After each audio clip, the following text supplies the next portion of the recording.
otro paréntesis necesario también. Reino no es el milenio solo. Reino ha existido siempre. Reino es la esfera donde Dios gobierna y tiene a alguien que le obedece, no impositiva, sino voluntariamente. ¿Ha dejado alguna vez Dios de tener un trono y ejercer un gobierno? No.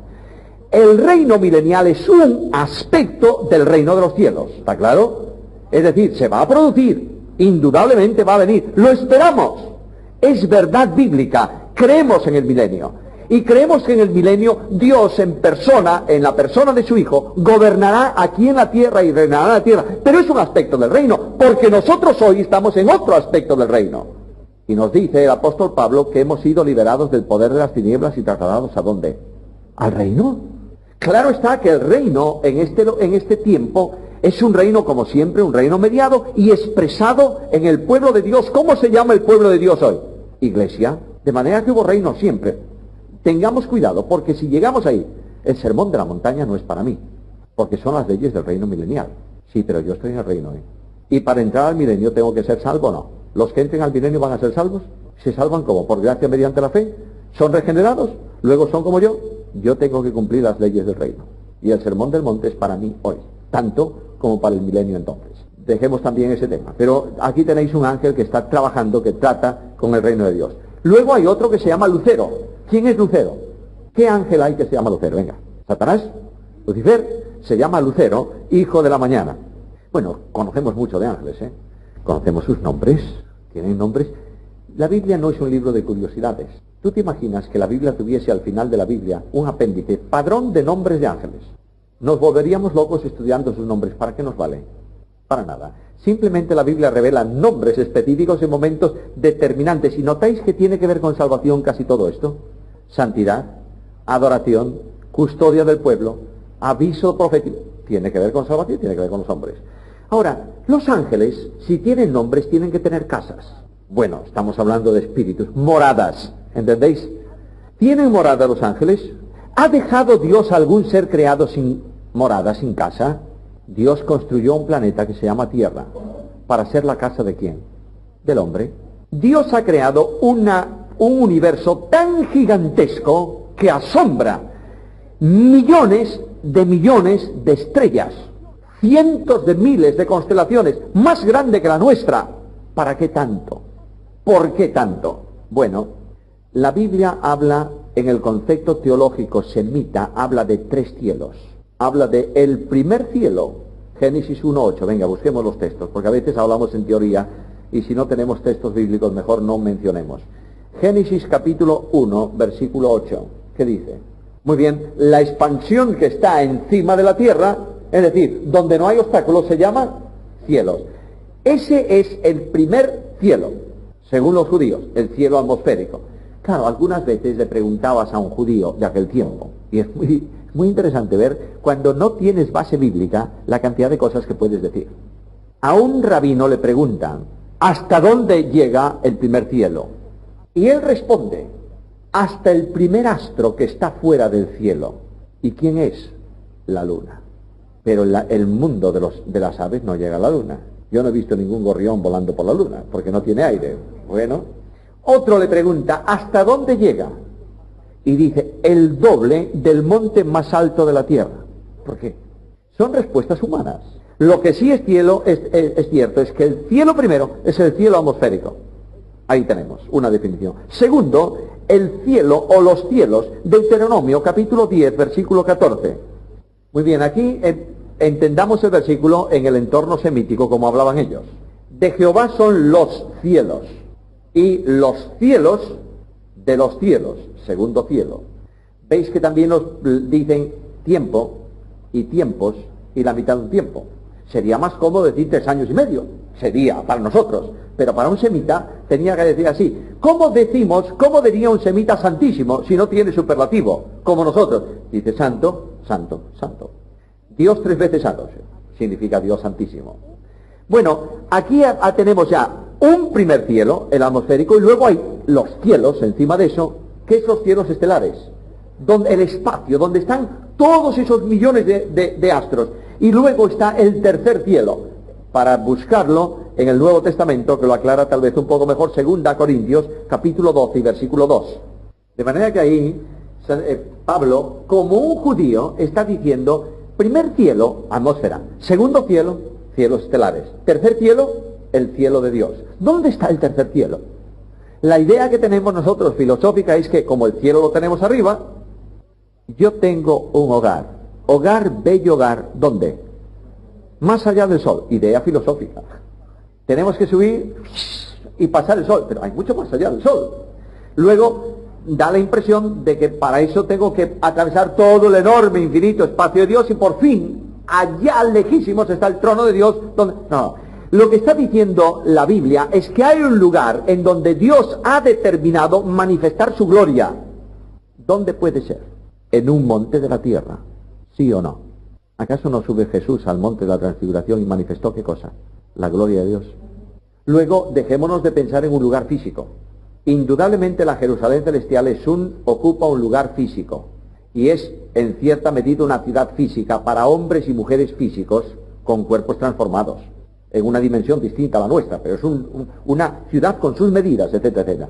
Pero Dios manifiesta su gloria donde Él está claro, donde Dios está, tercer cielo, el cielo de Dios. Ahora, queridos hermanos, en este lugar, tercer cielo, es donde Dios llama a ciertos ángeles, no para que vivan, sino para que ministren. Ahí en el cielo de Dios están los serafines que proclaman la santidad. Y ahí en el cielo de Dios sube un ángel, simplemente un ángel, como Gabriel, que dice que está siempre delante de Dios, es el correo de Dios. ¿Entendéis esto?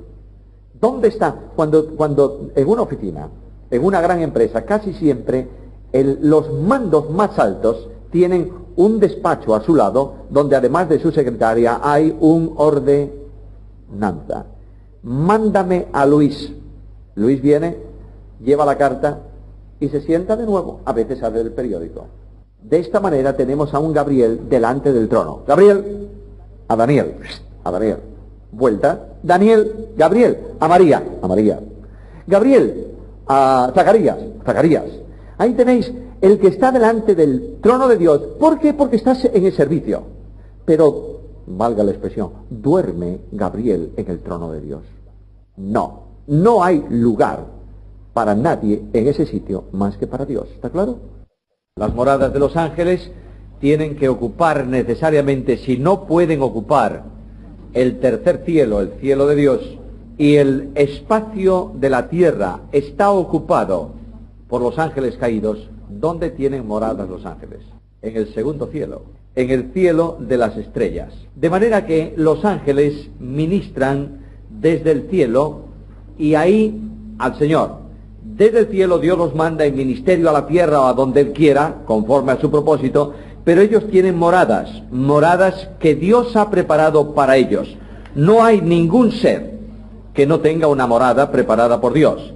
Ahora, cuando se habla de la ascensión de Cristo al tercer cielo, es decir, después de la resurrección, en Hebreos 4, dice que Cristo traspasó los cielos. Es una figura simbólica, teniendo en cuenta que la idea que hay de ubicación de los cielos para los judíos era primer cielo, luego segundo cielo, luego tercer cielo donde está Dios. Dice que Cristo pasó el cielo atmosférico, el cielo estelar y entró en el cielo de Dios.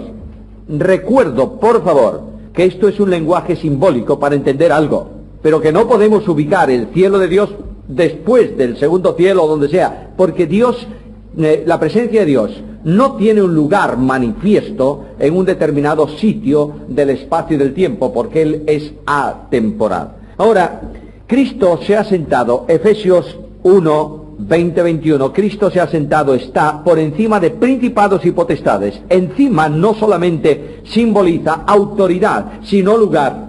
Los principados y las potestades no pueden estar, no pueden morar, no tienen residencia en el cielo de los cielos, donde está el Señor Jesús.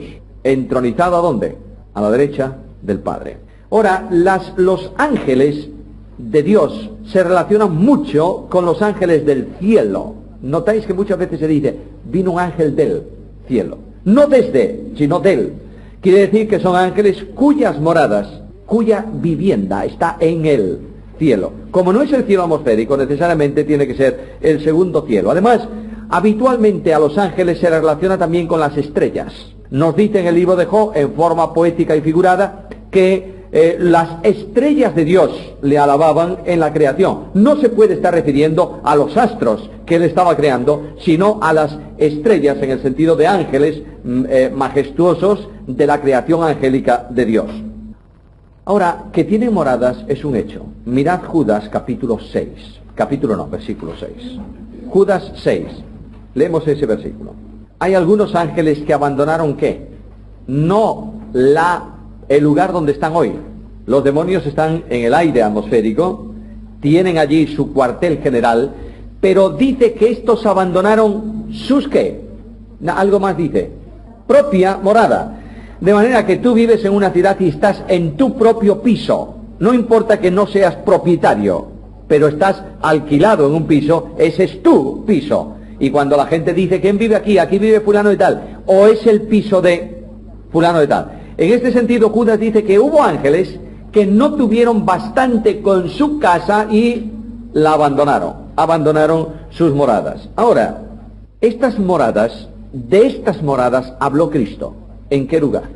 Juan 14. En la casa del Padre hay muchas moradas. Cuando tú utilizas ese versículo en forma un tanto alegórica, te supones que en ese lugar es donde vas a tener tu chalecito para toda la eternidad. Y todavía más alegóricamente, como se habla de materiales, dice que hay ángeles. He leído esa parábola, es como parábola, está bien, es interesante. Dice que hay ángeles construyendo nuestras casas, de manera que cuando tú llegues allá y veas un palacio impresionante y preguntes, ¿de quién es esto? Bueno, esto es de aquel hermanito que había en la iglesia que casi no hablaba nunca, se sentaba en el banco y dice, si esto es el de este, ¿cuál será el mío? Y resulta que te llevan allí y te presentan una choza chiquitina. Y dices, bueno, ¿cómo es esto? Dices que nosotros construimos aquí con los materiales que vosotros mandáis desde allá. Muy bonita ilustración, pero muy mala teología. No hay moradas que se construyen con nuestros materiales. Cristo prepara un lugar ¿para quién?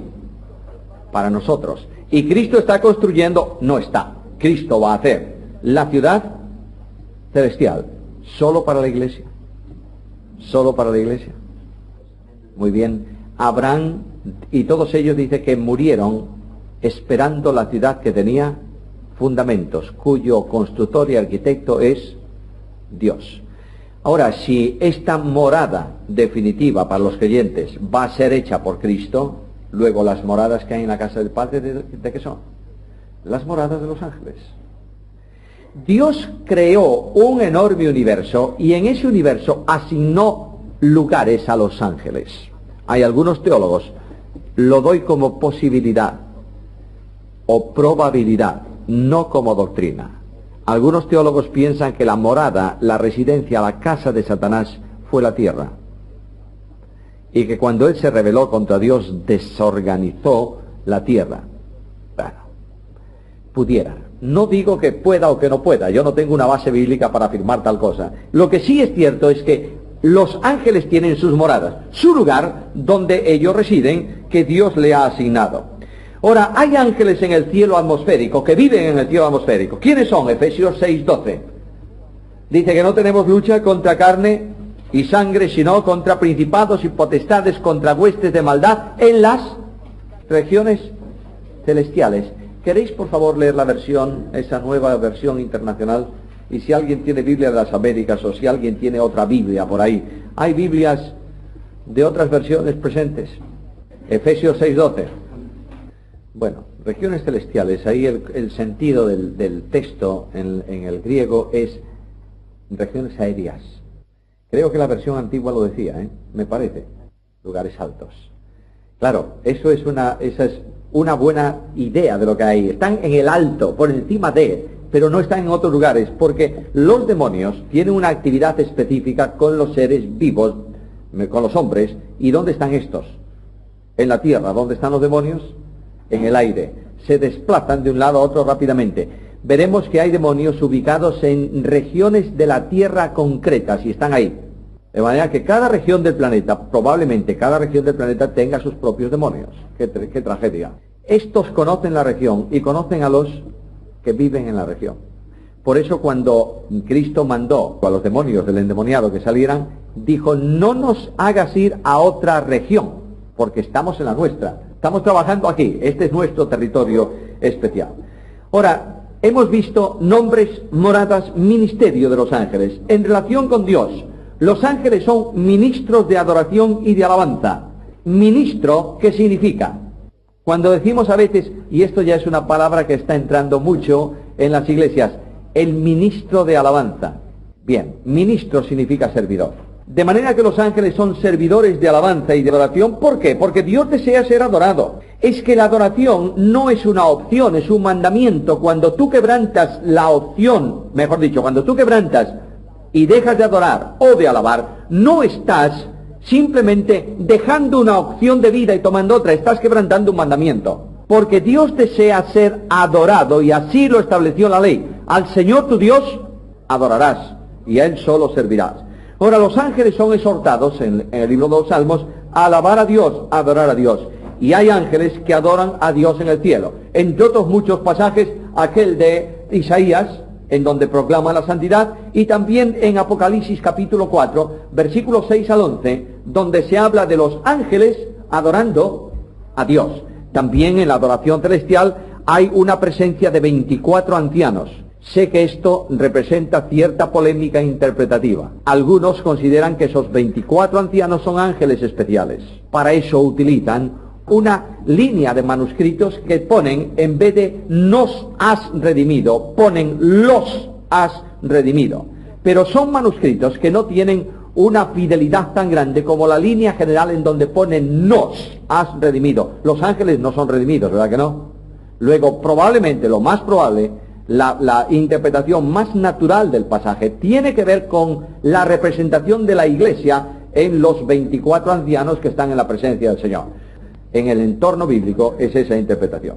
Ministros de servicio, nos dice la carta a los Hebreos en el capítulo 1 y versículo 7, Él hace a sus ángeles espíritus y a sus ministros llamas de fuego. Luego a los ángeles hace sus ministros en el sentido de que les sirven, y los lectores del Salmo podían entender, por esta expresión llamas de fuego y ministros, podían entender a la luz de los elementos naturales lo que Dios estaba diciendo ahí. Lo que estaba diciendo Dios es que los deseos suyos en relación con los mandamientos que establece para los ángeles deben ser ejecutados con prontitud. Miráis que en el libro, observasteis que en el libro de Daniel se dice que el ángel Gabriel vino volando ¿cómo? Despacito o rápido, con presteza. Dios manda y es ejecutado. Los hombres, en la medida en que viven en comunión con Dios, corren presurosos a ejecutar los mandamientos de Dios. Por ejemplo, Dios dijo a Abraham, levántate y vete al monte que yo te indicaré y ofrece a tu hijo. ¿Y qué hizo? ¿Qué dice Génesis? Se levantó muy de mañana. La presteza tiene que ver con sentido de obediencia inmediato. Por eso se habla también de que Dios es encontrado por el que madrugando le busca. No significa que tengamos que tener el culto a las 6 de la mañana, próximo domingo. Pero lo que sí es necesario es que cuando te levantes inmediatamente busques a Dios.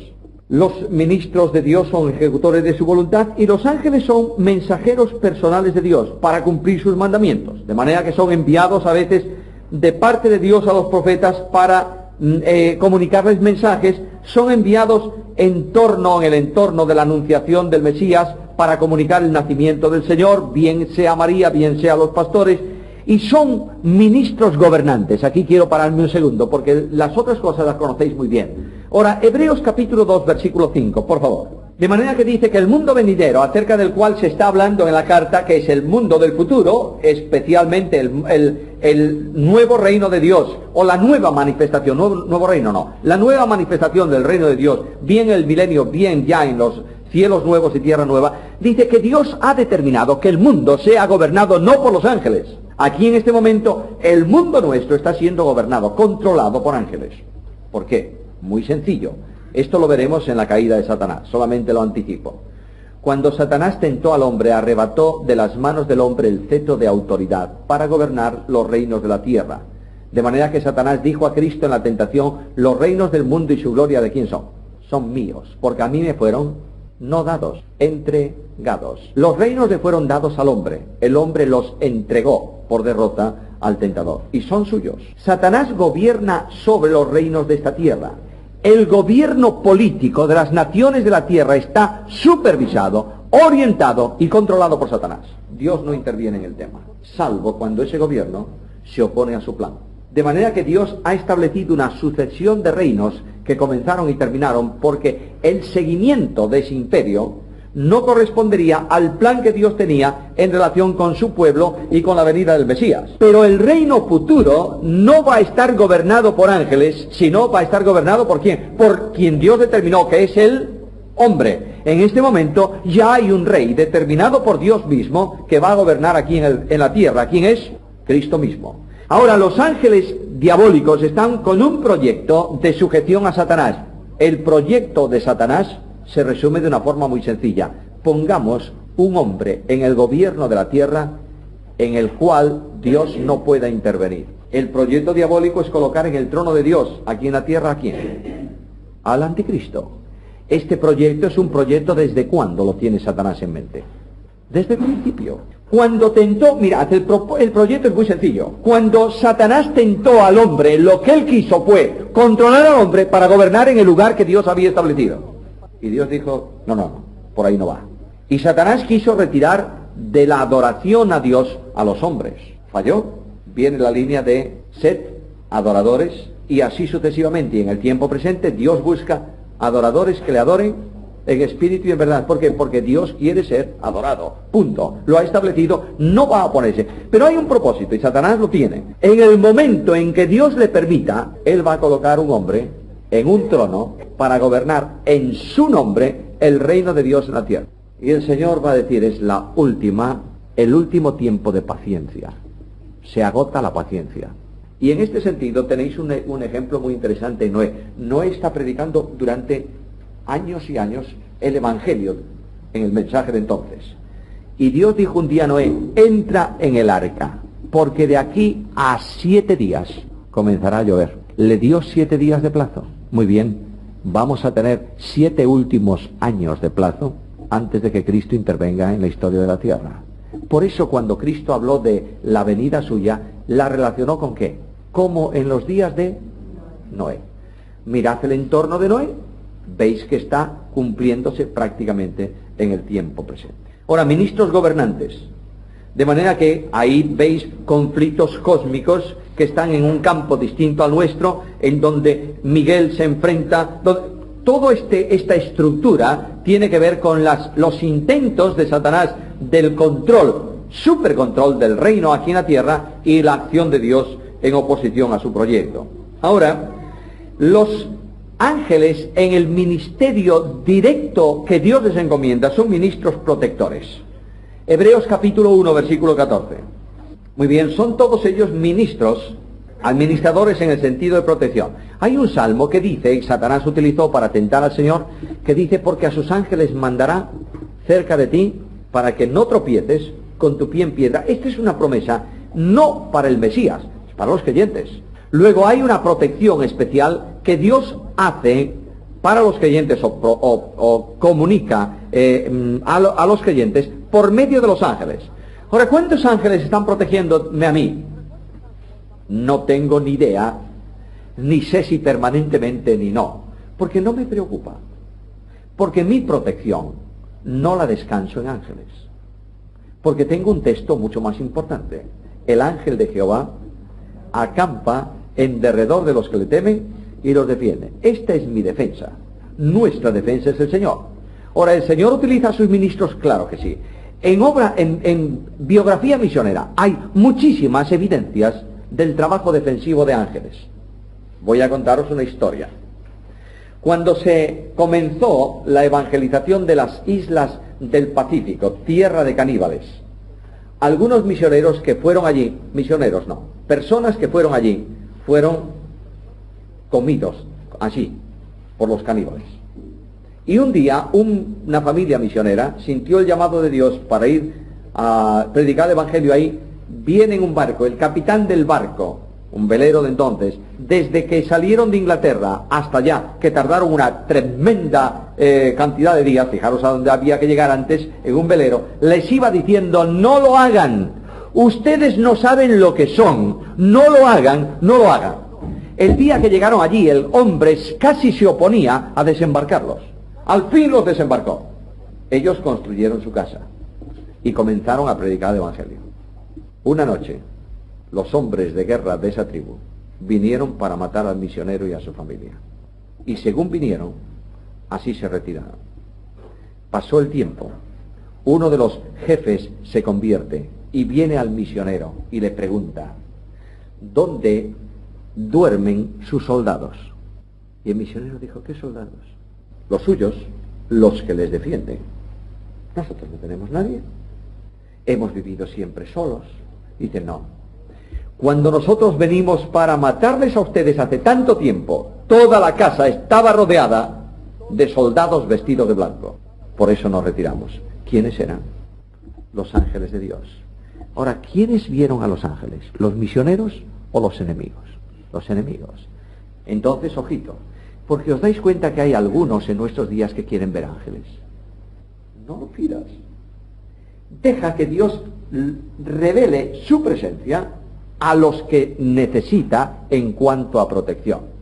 Es un ejemplo solo. No andemos pensando en que encima del tejado de esta casa tenemos ángeles cuidando. Dios nos protege, punto, ya está. Pero hay ministerio protector de los ángeles. Naturalmente ha enviado a un ángel para despertar al bueno de Pedro, que lo iban a matar por la mañana. Y estaba tan inquieto el hombre que dormía a pierna suelta. De manera que tuvo que tocarle, levántese, vámonos a la calle. Esto es como un creyente duerme. En paz me acostaré, así mismo dormiré, porque solo tú, oh Señor, me haces estar confiado. Claro, el que no duerme, bueno, a veces tenemos un insomnio, pero el que no duerme por otras cosas no está confiado. Los creyentes duermen a pierna suelta y tienes. Ahora, a sus ángeles manda para nuestra protección. Los ángeles tuvieron un ministerio, además de disciplina. Fueron instrumentos disciplinarios de parte de Dios para castigar ciertos pecados en el pueblo de Israel. Por ejemplo, ahí tienes a un David, que al final de sus años empieza a pensar de una forma muy mala y dice, voy a contar al pueblo, si eso estaba prohibido. Solo el censo del pueblo de Israel se produce por orden de Dios. ¿Por qué? Porque es mi pueblo, no es el tuyo, David, es el mío. De manera que yo establezco, y establece un censo Dios a la salida de Egipto, y establece otro censo cuando van a entrar en la tierra. Y resulta que si observáis los censos, son casi iguales. Dios ha prometido meter un pueblo numeroso en la tierra y lo cumple. Claro, 600.000 mueren en el desierto. Pregunta bíblica. Se dice por ahí que todos los que salieron de Egipto mayores de 20 años murieron en el desierto. Pero ahí se mata todo perro y gato. Solo murieron los hombres de guerra mayores de 20 años. ¿Por qué? Porque fueron los que se rebelaron contra Dios. Cuando Dios le dijo en Cades Barnea, entrad a la tierra y poseed la tierra, que dijeron ellos, no, son ciudades grandes, un ejército grande, nos van a matar. Y Dios dice, está bien, esa es vuestra posición. No queréis entrar a poseer lo que yo regalo. Está bien, no vais a entrar nunca. Y mueren 600.000 guerreros durante el tiempo. Pero hombres muy viejos entraron en Palestina, ¿o no? Josué no era un niño cuando entró en Palestina, ¿eh? Y Caleb tampoco. Y Eleazar el sacerdote tampoco. Luego hubo gente mayor que entró en Palestina. Siempre tenemos una idea extraña. Gente jovencita, mucha gente jovencita, entró. Pero el ejército de Israel, mayor de 20 años, muere. Pero los de 17 y 18 años, que entraron inmediatamente a formar parte del ejército cuando llegan a la edad militar, que son los 20 años, cuando entran en la tierra después de 40 años, una persona de 19, ¿cuántos años tiene? 60 años. No era gente tan. Indudablemente había muchísima gente joven, que nace en el... Pero hay un pueblo hecho y derecho, no son chavalitos que entran en... Son gente madura y gente que ha sido breada, valga la expresión, durante 40 años en un desierto. Bueno, eso pertenece a la historia de Israel. Ahora, en relación con Cristo, los ángeles actúan en el nacimiento, anunciándolo previamente, comunicando el anuncio a los pastores. Durante la infancia de Cristo, protegen al niño de las intenciones de Herodes. De manera que Dios manda un ángel y le dice a José, levántate, toma al niño y a su madre y vete a Egipto porque Herodes los busca para matarlos. Pregunta, ¿hubieran podido matar a Cristo? Cristo dice, nadie me quita la vida.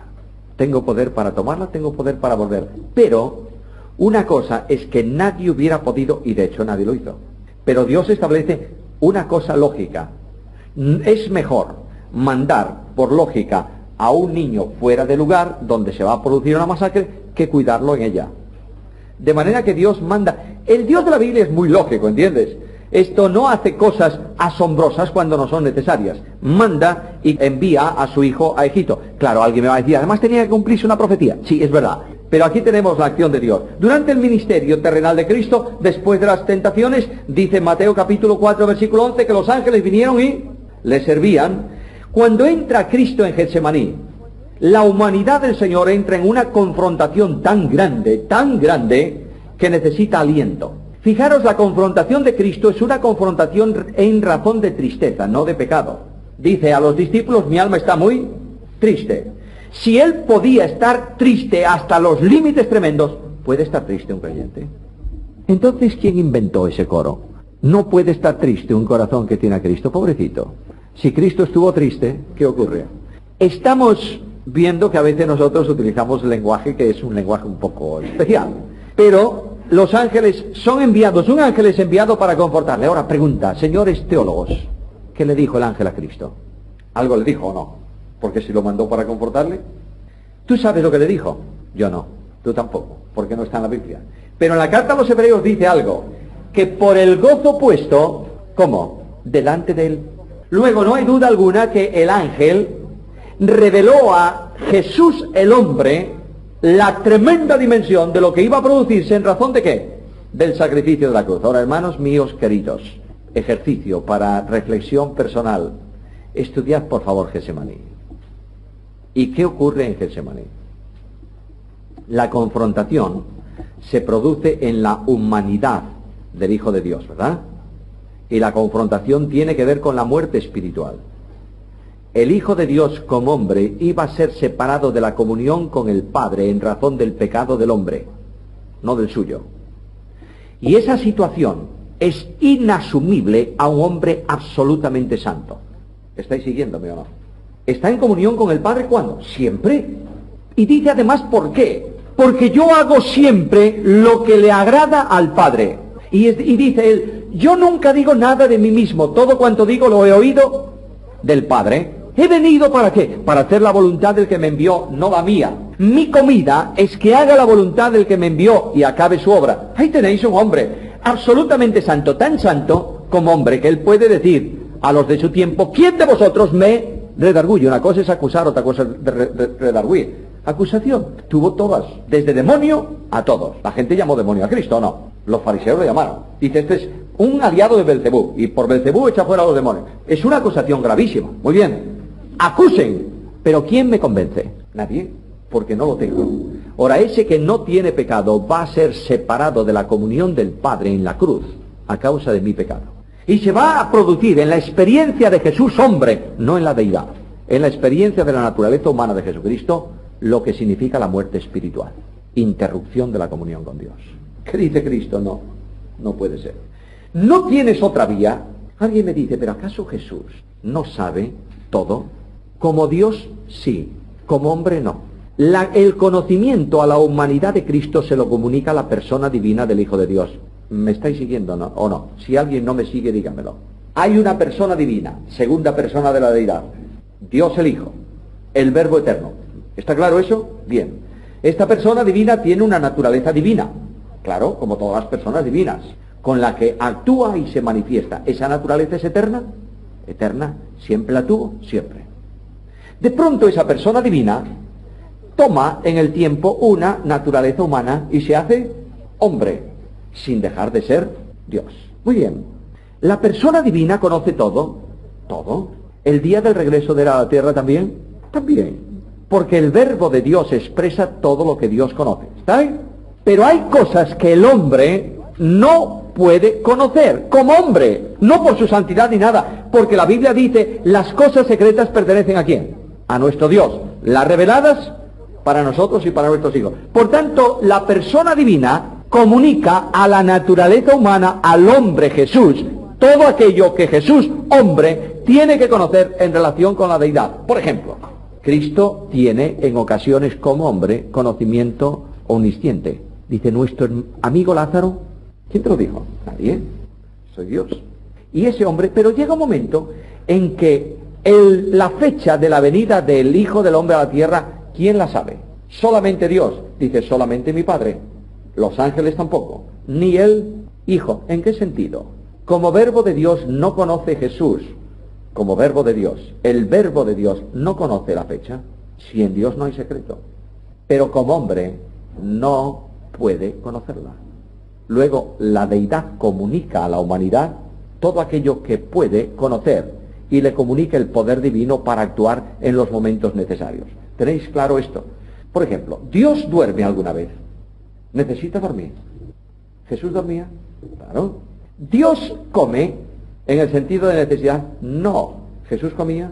Pero el poder de Dios en la persona humana de Jesús hizo posible que estuviera 40 días y 40 noches sin comer. Ahí tenéis el juego. Bueno, eso es cristología, pero a veces entra un poco dentro de la pasada de los ángeles. Ahora, durante el ministerio terrenal lo confortaron y hay 12 legiones de ángeles dispuestos para su defensa. A mí me sorprende cuando estudio la cruz. Últimamente he pensado bastante en ese tema. Me impacta. Ahí tienes 12 legiones de ángeles. ¿Tú sabes cuántas personas tiene una legión? Bueno, multiplícalo por 1000 y algo de personas, pero es igual. 12 legiones, simplemente para hacer un cálculo. 12 por 1000. ¿Cuántos son? 12.000 ángeles. ¿Qué iban a hacer los romanos, todo el ejército de Roma y todos los judíos juntos frente a 12.000 ángeles? ¿Algo? 12 legiones. Lo sorprendente es que la panorámica que da ahí es que hay 12 legiones preparadas esperando una orden. Y esa orden la tiene que dar el príncipe del ejército celestial. Y ellos ven con asombro, dice Isaías, que enmudeció y no 12 legiones preparadas y silencio. Ahí tenéis una tremenda dimensión de la cruz. Por amor de mí murió Jesús. Mirad, hermanos queridos, cuando la iglesia pierde de vista la cruz, es una iglesia fracasada. Y cuando el cristiano pierde de vista la cruz, es un cristiano arrogante. Por eso dice Pablo, lejos esté de mí gloriarme, sino en la cruz. Yo quiero hacer una pregunta muy seria. ¿Cuánto se predica de la cruz hoy en nuestras iglesias? Y del amor de Cristo. ¿Cuánto? Aparte de evangelio. Hablo para creyentes. ¿Mucho? Pablo dice algo muy serio. Lo que empuja a un creyente al compromiso con Cristo no es la doctrina bíblica, ni el conocimiento teológico. Dice Pablo, el amor de Cristo nos constriñe, pensando esto, que si uno murió por todos, luego todos murieron, y por todos murió. ¿Para qué? Los que vivan, no vivan para sí, sino para aquel que murió y resucitó por ellos. En la medida en que la cruz se retira del ministerio, el ministro se enorgullece y cree que la iglesia es suya, y la iglesia no funciona porque no tiene estímulo para el funcionamiento y el compromiso espiritual. ¿Está claro? En relación con la historia, bueno, en la vida de Cristo después de la resurrección, los ángeles proclaman el nacimiento. En relación con su segunda venida, dice que vendrá con los santos ángeles de Dios. Va a ser impresionante. Yo estoy deseando estar en ese acontecimiento. ¿Vosotros también? Bueno, no vamos a tardar mucho. De modo que yo espero que no haya clase esta tarde. Pero va a ser fantástico ver la grandeza de toda esa creación. Claro, yo a veces me pregunto, bueno, Señor, ¿y yo voy a ver los ángeles en el cielo? Bueno, muy probablemente sí. Porque Dios puede darme, primero, la visión. Segundo, mis ojos naturales de entonces pertenecen a un cuerpo espiritual, no tanto al cuerpo material de nuestro tiempo. Pero es igual, es igual. Lo que me interesa a mí es que yo me voy a levantar por la mañana tempranito en la ciudad celestial y voy a tener las calles limpias. Y no me va a funcionar mal el interfono del portal nunca. Ni me van a traer 1 kilo de propaganda los comercios para llenarme los buzones. No, voy a tener tranquilidad porque hay un servicio fantástico en la ciudad celestial a cargo de los ángeles de Dios. Ahora, en relación con la historia, los ángeles estuvieron presentes en la creación. Sí, proclamaban la gloria de Dios. No tuvieron participación pero estuvieron presentes en la creación.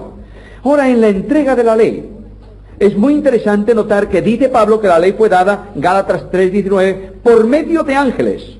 Y dice literalmente también que fue ordenada por medio de ángeles en manos de un mediador. El mediador, el que trae la ley, lo dice Juan en el capítulo 1, versículo 17, el mediador es Moisés. La ley vino por medio de Moisés.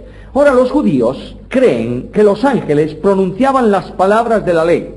Hubo algo que Dios escribió directamente con su dedo de la ley. ¿Qué fue? Los 10 mandamientos. ¿Que los escribió qué persona divina? El Espíritu Santo. En tablas de piedra. ¿Por qué sabemos que es el Espíritu Santo? No creáis lo que os digo, porque lo digo yo. ¿Por qué sabemos que fue el Espíritu Santo? Dice que los mandamientos fueron escritos en tablas de piedra por el dedo de Dios. Bueno, el dedo de Dios podría ser Cristo también, ¿o no? Pero Jesús dijo un día, yo echo los demonios por el dedo de Dios. Y otro evangelio paralelo dice, por el Espíritu de Dios echo fuera los demonios. Luego, Cristo nos ha dado la solución. Dedo de Dios, Espíritu Santo, que escribe con su dedo en tablas de piedra 10 mandamientos. Luego hay una parte de la Biblia que no fue ni revelada, fue escrita directamente por Dios. Claro, el bueno de Moisés, cuando llegó con esos 10 mandamientos al valle y vio el jolgorio que tenían aquellos, dijo, pero ¿cómo? ¿No tendrás dioses ajenos delante de mí? ¡Pac! ¡Pum! No hay mandamientos. ¿Cómo no hay mandamientos? No hay piedras, pero sigue habiendo mandamientos, Moisés. Ahí tienes el manso de Moisés, que también se enfada de vez en cuando, y es muy manso. Bueno, Dios, pero probablemente el resto de los mandamientos, notáis que Moisés conoce los mandamientos que luego él escribe, ¿no es esto? Alguien le dio esos mandamientos. ¿Quién? Dios. Pero dice que fue por medio de ángeles. Muy bien. Moisés el transmisor, los ángeles, los elementos, los instrumentos en medio de Dios y Moisés para los mandamientos. Pero tampoco nos interesa mucho esto. Lo que sí sabemos es que lo que Moisés escribió fue palabra de Dios. Pero cuando voy a Hechos capítulo 1, Dios mismo hace referencia a su promesa por medio de ángeles. De modo que Dios envía a los ángeles, aquel grupo de discípulos que están mirando el cielo. Quiero deciros que un día, en la ascensión, hay una presencia de ángeles en relación con una promesa. De manera que nos dice Hechos 1, 11, que aquellos hombres estaban mirando al cielo. Se fue el Señor y ahí nos quedamos en la cima del monte, mirando las nubes. Ellos creían que iba a volver en ese momento. Yo casi creo que sí. Porque notáis que todos los hombres de la Iglesia Apostólica están hablando de una inminencia de su tiempo. ¿Recordáis en 1 Tesalonicenses? Luego nosotros los que vivamos, los que hayamos quedado. Santiago dice, está a las puertas. Y aquellos ángeles le dicen a los varones galileos, ¿qué estáis mirando al cielo? Este mismo Jesús vendrá así como fue. Quiere decir que toda, y ahora voy al texto que está aquí en la hoja, por eso metí ese. En la página, citando Hebreos, dice que la palabra dicha por medio de ángeles fue firme. Luego los ángeles nunca han dicho de parte de Dios una sola mentira. ¿Por qué? Primero, ellos no son mentirosos, pero segundo, Dios no miente. Luego, la palabra dada por ángeles de parte de Dios tiene evidencia de cumplimiento absoluto. En relación con los creyentes, los ángeles fueron usados por Dios muchas veces para traer revelación al profeta, pero muchas veces también fueron usados para traer interpretación. ¿Qué quieres decir? No sé. Bueno, mira, la interpretación es esta. Y uno de los problemas que tenía Daniel era interpretar todas aquellas figuras tan extrañas, indudablemente muy extrañas, y viene Gabriel con la interpretación, y le da la interpretación. Luego, cuando Gabriel da la interpretación, ¿qué os parece que diría Daniel? ¡Qué fácil era, hombre! Sí, es sencillo. Efraín, nos es muy fácil a nosotros hoy interpretar la estatua de Daniel, ¿verdad? Sí, pues está ahí. ¡Qué fácil es para mí! Porque tengo toda una revelación nueva. ¿Nos es fácil entender el Mesías que muere y el Mesías que reina hoy? ¿O no? Claro, se ha producido la cruz y la resurrección, qué sencillo. Ahora, ponte en la chaqueta de un judío, anda. Métete dentro de un judío que tiene una revelación de profecía que dice el Mesías va a reinar, va a gobernar, va a poner orden, va a instaurar la justicia, etcétera, etcétera, etcétera. Y de pronto dice, y el Mesías va a ir a una cruz. No dice el Mesías, pero dice Isaías 53. Va a ir a una cruz y se va a morir. ¿Cómo entiende un judío, sin más revelación, cómo entiende eso? No puede entenderlo. Son dos líneas paralelas de una verdad, ¿sí? Claro. ¿Dónde se han juntado? En ningún sitio, simplemente hay una solución en la cruz. Qué fácil es para mí. Así ocurre también conmigo a veces en verdades del Nuevo Testamento. ¿Tú crees que hay una verdad bíblica que se llama la elección para salvación? Créelo, Algunos fueron escogidos por Dios desde antes del nacimiento para ministerio y salvación, como por ejemplo Pablo. Y ahora viene otra línea que dice todo aquel que quiera venga. Y hay otra línea que dice ninguno puede venir a mí si mi padre... ¿En qué quedamos? Pues quedamos en que me falta algo para juntar esas piezas. Ahora, ¿voy a juntarlas yo? Si las junto yo, voy a hacer como hicieron los judíos con la cruz y con el reino. Decir, el capítulo 53 no es para el Mesías, es para la nación. Pues te has equivocado, porque no has entendido las líneas, ¿está? ¿Creéis que va a haber una revelación más amplia cuando estemos en el cielo o no? Seguro. Y cuando estemos allá vamos a decir, qué burros éramos, ¿eh? Qué fácil. Claro, tenemos una revelación nueva. Bueno, cuando hay un problema en la interpretación profética del Antiguo Testamento, Dios envió a veces a los ángeles. Dios envió a los ángeles en misión de conducción. Envió a un ángel para orientar a José sobre lo que debía hacer con María. Envió ángeles para instruir a Felipe para que alcanzara al eunuco etíope. Condujeron a Cornelio para que buscara... Bueno, los ángeles han tenido un trabajo y tienen un trabajo con los creyentes tremendo. Claro, el caso de Cornelio fue mucho más sencillo de buscar a Pedro que el caso de Bernabé de buscar a Pablo en Tarso. Porque lo único que sabía Bernabé es que Pablo estaba ¿dónde? En Tarso. Y fue a buscarlo hasta que lo encontró. Yo me imagino que tuvo un trabajillo, ¿eh? En cambio, Cornelio vino con una dirección en el bolsillo.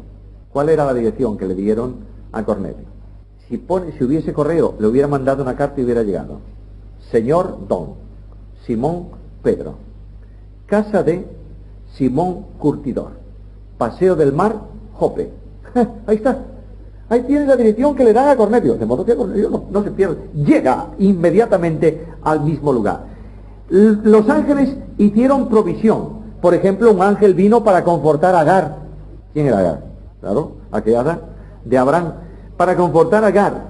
Esto, en cuanto a protección, ya hemos visto esto, de modo que dejémoslo ahí. Y en cuanto a cuidado de los justos muertos en la antigua dispensación, hay una presencia de ángeles. Por ejemplo, hay ángeles que llevaron a Lázaro al seno de Abraham. Ahora llega el problema en relación con los niños.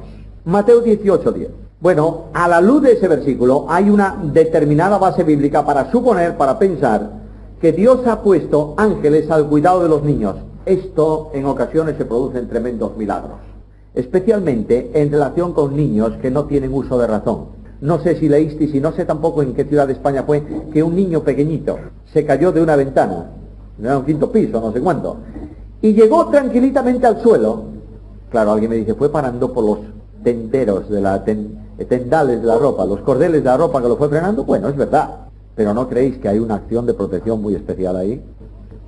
Yo sé otra historia ocurrida en una ciudad fuera de aquí de España, en donde un niño pequeñito que recién empezaba a andar salió de la puerta de su casa que estaba al borde de la carretera, y en ese momento un camión pasó por encima del niño, y al niño no le pasó absolutamente nada. Nadie se lo explica.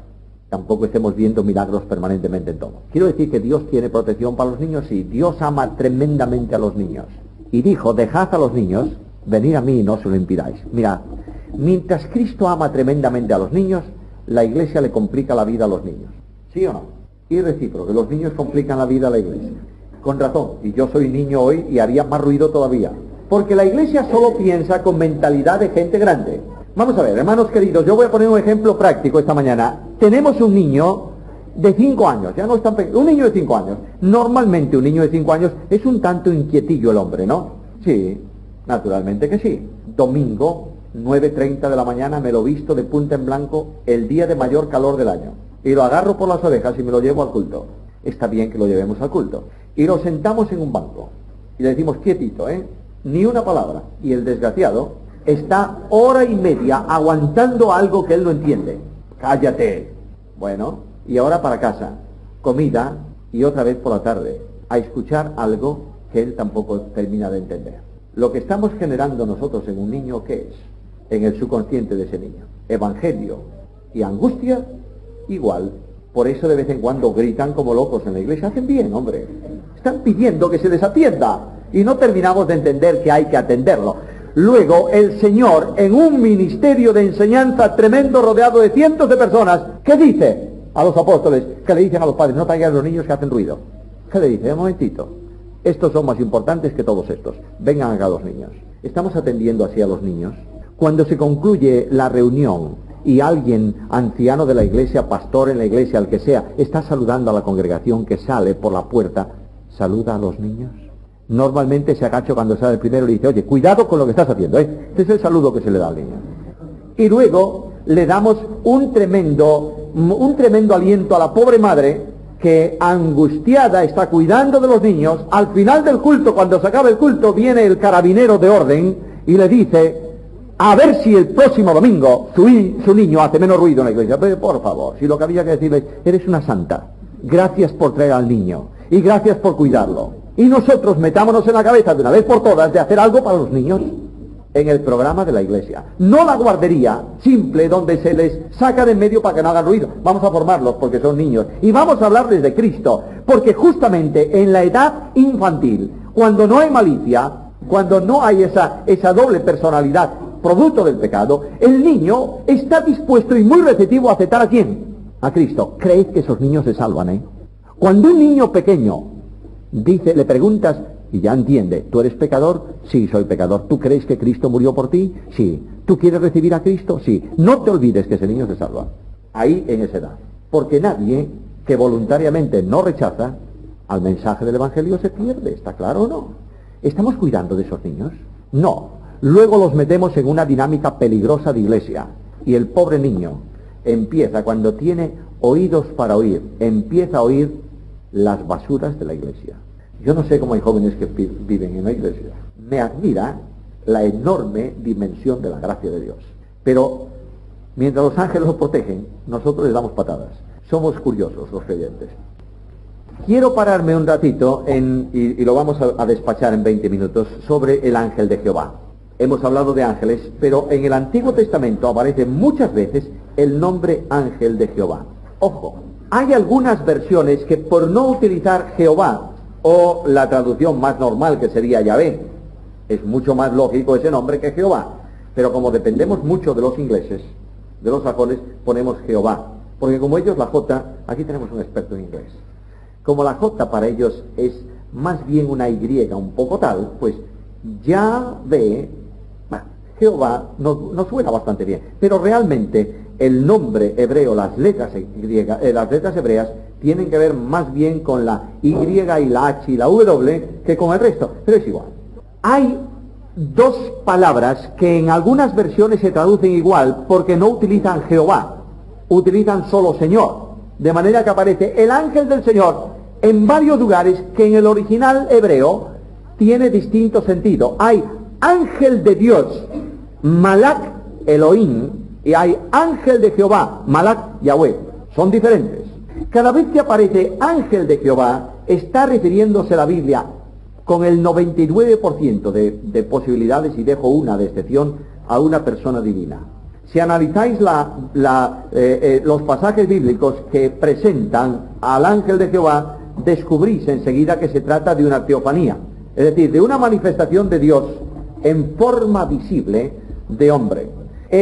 Hay algunos pasajes, por ejemplo, en relación con Agar. Recordáis que cuando Agar es echada de la casa y va por el desierto, Agar aparece, se encuentra con un personaje que lo identifica rápidamente con el ángel de Jehová y recibe una promesa específica que solo puede hacer Dios en relación con aquel niño.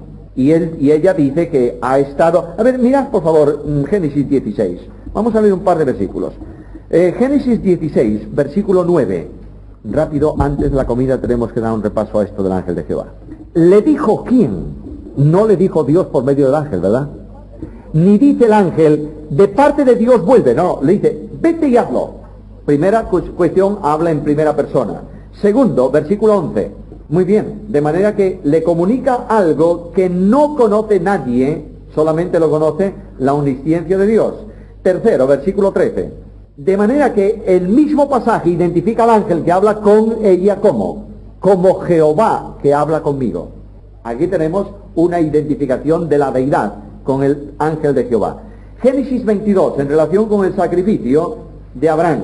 Como tenéis muy claro el pasaje en la cabeza todos, Dios habla e instruye a Abraham sobre lo que debía hacer. De manera que Dios dice el pasaje bíblico que Jehová dijo a Abraham, levántate y vete al monte que yo te señalaré y ofrece allí a tu hijo en sacrificio. ¿Quién habla con Abraham? Dios. Ahora mirad el versículo 11. En el momento en que Abraham va a sacrificar a su hijo, ¿qué ocurre? De manera que quien habla ahora desde el cielo, ¿quién es? El ángel de Jehová. Ahora versículo 12. No dice no le rehusaste. Dice no a mí rehusaste a tu hijo único. De manera que como tú temes a Dios y no me rehusaste, ¿quién es el ángel de Jehová? Dios mismo que habla con Abraham. Además, en el versículo 15 y 16, el ángel de Jehová vuelve a hablar a Abraham, estableciendo para él promesas con juramentos. Y Hebreos dice que no pudiendo jurar por otro mayor, juró por sí mismo.